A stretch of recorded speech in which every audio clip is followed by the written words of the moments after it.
The Local, from the publication Gathering. Every night in the small bay sounds a summons, a pull, a need, a mandate to congregate. The faces still as headstones as they enter through its rusty arch, ready to walk its syrupy boards and rest on stools still warm from foretime. Name triumphant from Dullen's religious bard, the old bar creates character around its characters. The postman, the driver, the out-of-work actor, the undertaker avoiding the once ice cream maker. The hotelier, former soldier and dock hugged stout, in coaching consultation of the modern game state, inside they dream of sepia times, of conkers, pogs and marbles, of simpler lives, long closed inns and the price of suds. The air is chock full of brew and chat, the wisdoms of this and that. It's a multi-crew that occupies this joint. Coffin dodgers nest just south of the rafters' spilling humdrum, blather and babble with lager-laced tongues, sharing news and ales, empty tales of empty days. Tomorrow's plans echo in hope of a new day, but same day.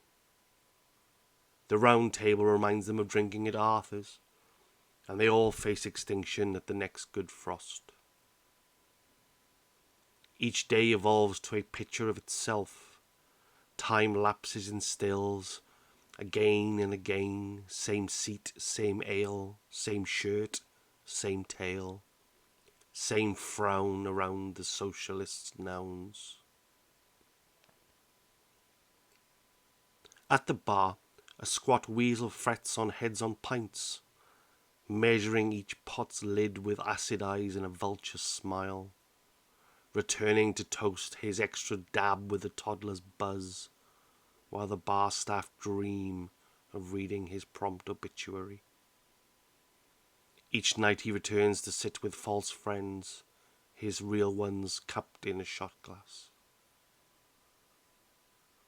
The drunks shuffle, needle and buffer at Bladder's whistle, creaking down the old wooden stairs for ablutions, merging like zips with tourists baffled by Dinian and Merched, until the steps groan again and the empty ascend to refill at Drinkery.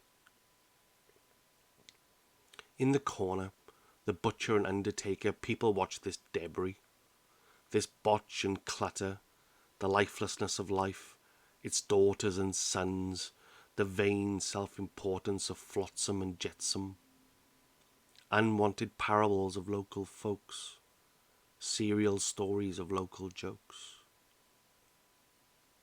Each memoir fueled with beer's mirth and laced with privy fiction. The Lothario consoles celibates with anecdotes of fish, but it's been a while since he checked his bait. His mossy tales getting older each day, aging like forgotten cheese. The hip-broken street cleaner sits away from the dealer, while the 12-a-day sumper with his bottomless tanker responds with enunciation to unasked questions on music and places and part-recalled faces.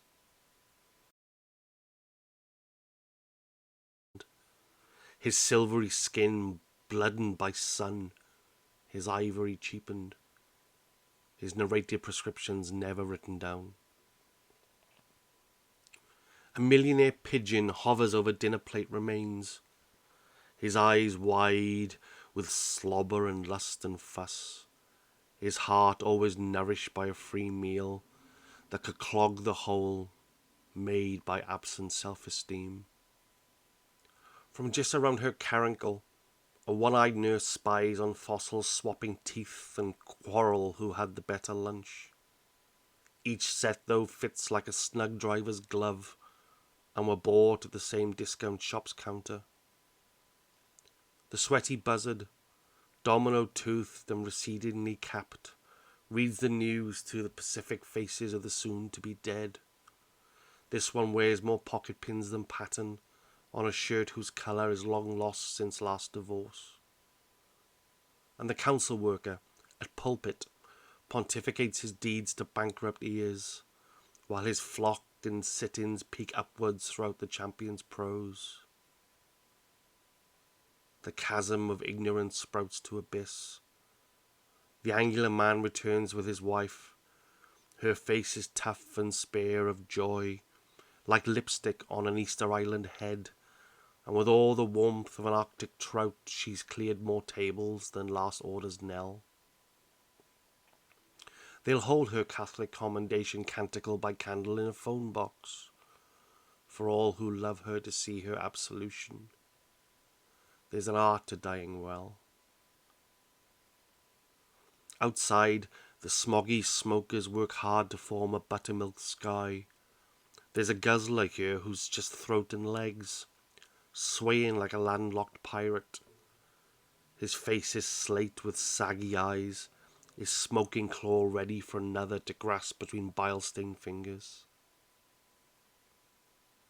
The big red shouty head who'll sleep when he's dead wears his rose face like a burnt heel's blister, and chokes on adolescence never swallowed. But every adult night of his rock and roll life, his legend cultivates through gossip and self-portrait. Through choice, the sun is falling now. In the garden they wait for its second wind, the rays reborn around the supermarket's concrete crown, 20 more minutes to sip, lament, bask and tan. At dusk, the clip-clop of a carriage clock procession, brass cockroach bound seeking delight. Some venture inside, avoiding the moth-eaten, and wilting in the arid stares, now and then exchanging smiles with the tiresome rooted. Princess is raspy and lopsided, belt champagne's feeble cousin, all aware of the breeding, brooding eyes, now gathering like mobs. The ambitious suitors peeling fractured lips of stalactites and stalagmites. There's not a catcher that hasn't been beaten or thrown back. The clock watcher, vanguard of the curfewed few, sits on tacks and pins wrapped in nettles and piles, and slugs down his last gulp, then breaks into canter to appease his cooking bride. He's got 3 minutes from puff to porch to save detention and castration. He gave up smoking long ago to make her happy, but knows it's just made his life longer. The night breathes like an old widow on pipe, each sound pronounced, each lane and alley bouncing its Pentecostal harmony of din, the granite channeled ghostly gossip of the residents' sins.